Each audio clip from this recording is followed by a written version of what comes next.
Welcome back to the show. My name is Andre. This is Yup. I said it. If this is your first time here, go ahead and like and subscribe to my channel.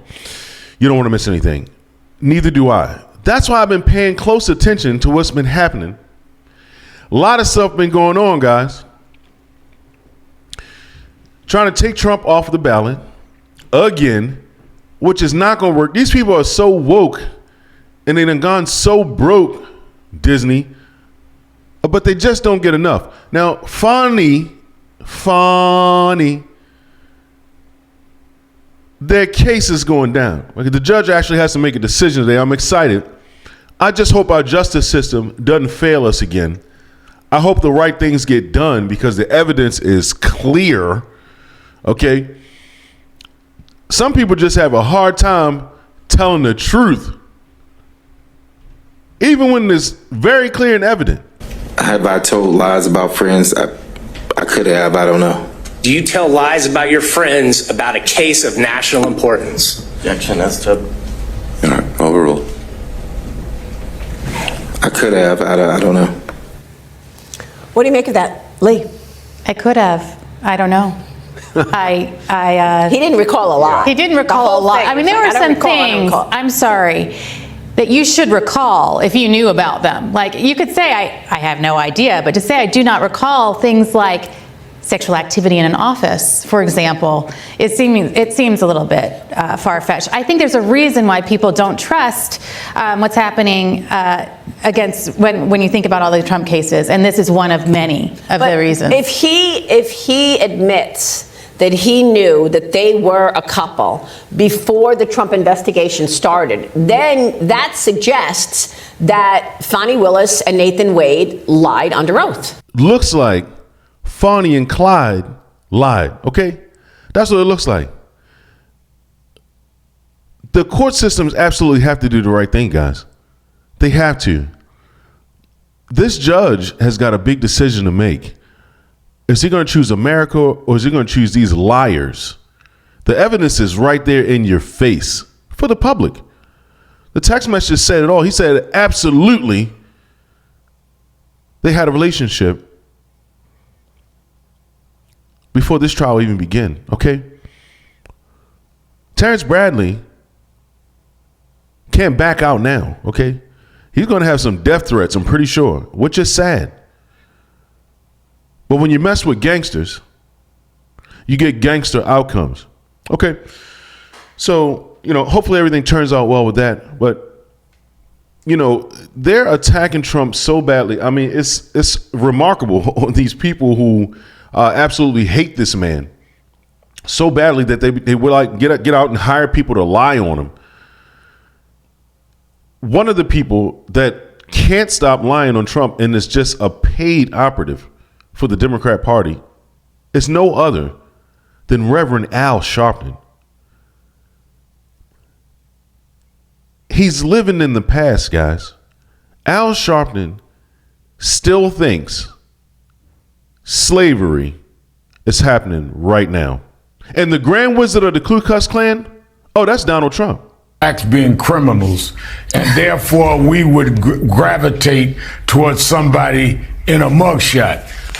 He's in a mugshot for trying to interfere with an election. Blacks were arrested to get the right to vote. That's what the marches were about. It is the epitome of an insult also when you think of the fact that it is a black man that is prosecuting him in Manhattan, Alvin Bragg, a black woman in Georgia, a black woman, the New York State Attorney General Letitia James. So he's saying that black people would relate to someone indicted for trying to undermine the elections by blacks, but we would go with him rather than them. The other part of this that is so amazing is Donald Trump himself has been part of these kinds of unfair prosecutions of blacks. It was he that took out ads in newspapers calling for the death penalty of 5 young black and brown boys of raping a white woman in Central Park who went to jail falsely. It was later proven they didn't do it because of DNA. Donald Trump said no, punish them anyway. Like, it just never ends. It just never ends until we fight these people until they crawl back in their holes. But, you know, since they want to take Trump off of the ballots and, you know, if he gets away with this, they're saying that, you know, his immunity would somehow allow any president to do whatever they want. So according to Whoopi Goldberg, Biden can just lock up all the Republicans if Trump gets immunity from the insurrection. Let's look at a scenario where the Supreme Court says, yes, he has that. He has all those rights. He is immune from everything. Yeah. You know what Joe Biden could do since he is presently president? What? Whoa. He could throw every Republican in jail. Yeah. I mean, he could. I mean, no. This is not a good thing. Meanwhile, back at the ranch, Trump's smoking everybody. Still, okay, the people want Trump. Okay, I don't know why these people can't understand that. We, the people of America, of United States, would like to vote for Donald Trump. Can you just let us do that? He'll be the president. The economy will be great again. All right. The left-wing lunatics will always be spitting lies every time they open their mouth. OK, that's just not going to stop. But, you know, the economy will be great. We'll be energy independent again. All right. Black people will be doing a lot better. White people will be doing a lot better. Chinese people will be doing a lot better. And people can take care of their families and eat in peace. OK, without people lying to us all the time, telling us that, you know, that the house is on fire when everybody's just enjoying a nice dinner. We now have an update on former President Trump's appeal against his New York civil fraud verdict.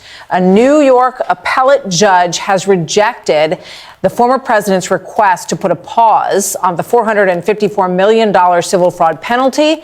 But the former president did win his request to temporarily delay rulings that banned him from running a business in New York State and taking out loans from New York banks. With that, we bring in Jonathan Turley, constitutional law attorney and Fox News contributor. Jonathan, a bit of a split decision there for the former president. His attorneys pushed this delay on the grounds that this amount is so enormous that it is exorbitant and punitive, were their words. What do you think about this decision?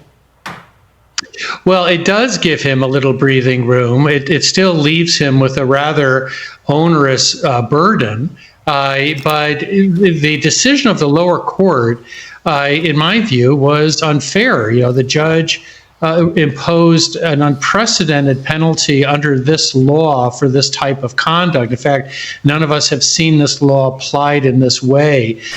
And by doing so, he not only hit Trump with this massive award, but required Trump to put the money up front under a separate rule, which requires you to deposit money or to get a bond.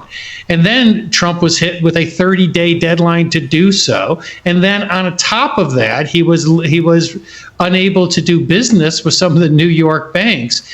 Most of us felt that was really beyond the pale. I mean, at some point, it becomes confiscatory just in order to bring an appeal.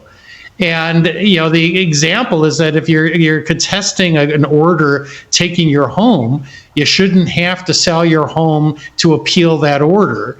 But people like Attorney General James were talking about precisely that. She was actually naming properties that she might seize or he might sell just to get the Court of Appeals to look at this opinion.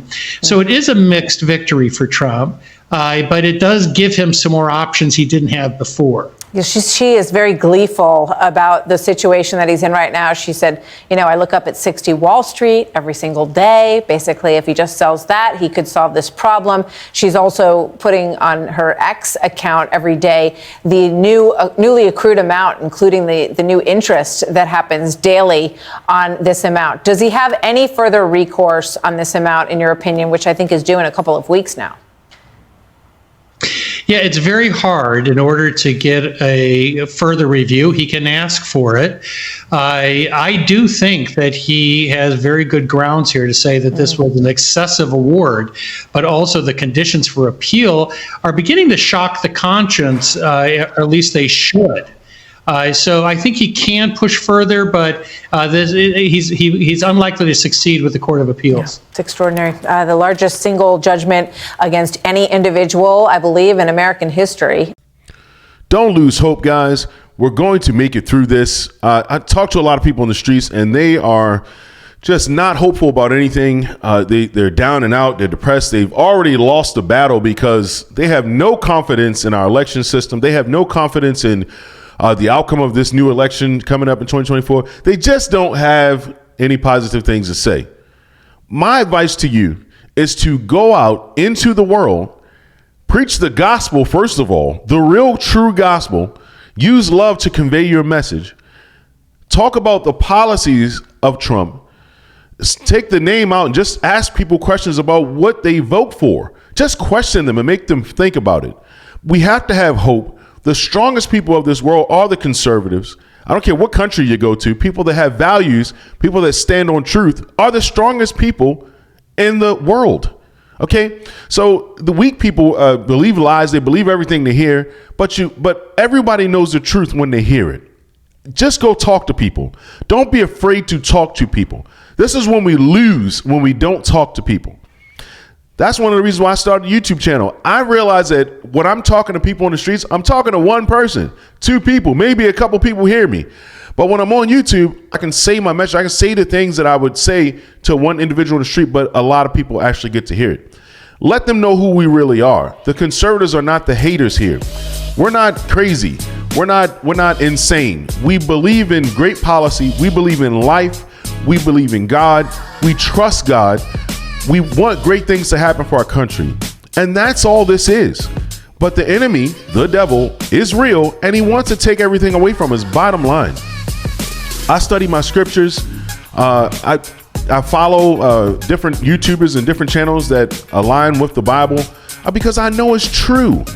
Okay, all the goodness that we need to know, all the rules and instructions that God gave us to help us live a better life are in the Bible. You know, I heard Anna Kasparian say, look, I'm tired of you talking about the Bible. You're always saying what my Bible says. But guess what, Anna? The same Anna that on the Young Church, the same person, she agrees that prostitution should be legal, but it should be regulated. How can you regulate prostitution of any kind? You can't. It's either good or evil. You have to pick a side, guys. You absolutely have to pick a side. What is the right thing to do here? Don't believe all the lies. Until next time, guys, seek for the truth, diligently seek for God, and it will be revealed to you. Like and subscribe to my channel. Until next time, this is Yup, I Said It.